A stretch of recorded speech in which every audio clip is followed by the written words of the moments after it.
1300 hours Pakistan Standard Time. Assalamu alaikum. This is Radio Pakistan. The news read by Daman Zaman. The headlines. The Prime Minister says the national economy is on the path of sustainable growth due to successful economic policies of the government. The Minister of State for Information says all initiatives being taken by the government are aimed at providing relief to the poor. The 5th International Pakistan Army Team Spirit Competition 2022 has concluded at the National Centre Terrorism Pubby. In the ICC Women's Cricket World Cup, Australia beat New Zealand by 141 runs in Wellington today. And now the news in detail. Prime Minister Imran Khan says the national economy is on the path of sustainable growth due to successful economic policies of the government. Talking to members of the National Assembly in Islamabad, he said the government is taking special measures to strengthen the information technology sector, create job opportunities, enhance exports, and ensure ease of doing business across the country. The Prime Minister reiterated that the government is making all-out efforts for reducing the negative effects of inflation by creating conducive atmosphere for investors, jobs for the youth, and targeted subsidies. The Minister of State for Information and Broadcasting, Farrukh Habib, says increase in the annual remittances from $18 billion to $30 billion show confidence of the overseas Pakistanis in the leadership of Prime Minister Imran Khan. Addressing the three-day Overseas Pakistanis Convention in Islamabad today, he said the incumbent government has legislated for giving vote of franchise to overseas Pakistanis. Farrukh Habib said Prime Minister Imran Khan has improved the image of Pakistan and increased the value of green passport. He said Imran Khan is leading Pakistan with an independent foreign policy and has always raised voice for peace and against wars. The Minister of State said all initiatives being taken by the government are aimed at providing relief to the poor segments of the society.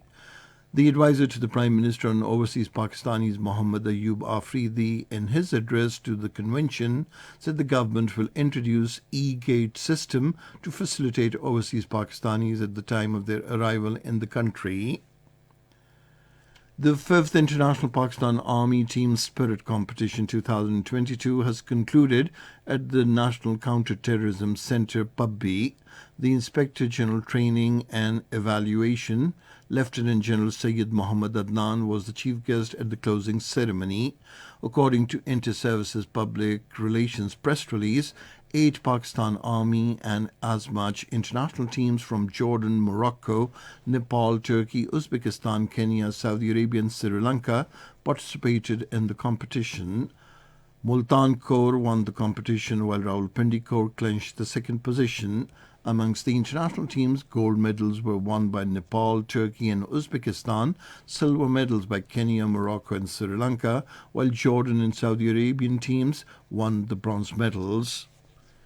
In the Indian illegally occupied Jammu and Kashmir, the illegally detained senior APHC leader Shabbir Ahmad Shah has strongly condemned the rising incidents of Indian state terrorism and the ongoing killing spree of the Kashmiri youth by the Indian forces in the territory. In a message from the infamous New Delhi's Tihar jail, he expressed serious concern over the worsening human rights situation in the Held Valley. Shabbir Ahmad Shah said the continued violence and bloodshed by the Indian troops pose a serious existential threat to Kashmiris who have been reeling under India's relentless and brutal suppression. Saudi Arabia has executed 81 men, including 7 Yemenis and 1 Syrian national, on charges of allegiance to foreign terrorist organizations and holding deviant beliefs.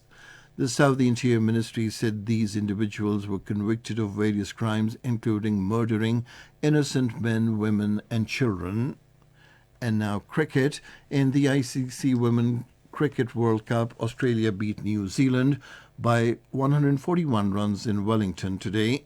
Batting first, Australian women set a victory target of 270 runs for the loss of 8 wickets in the stipulated 50 overs.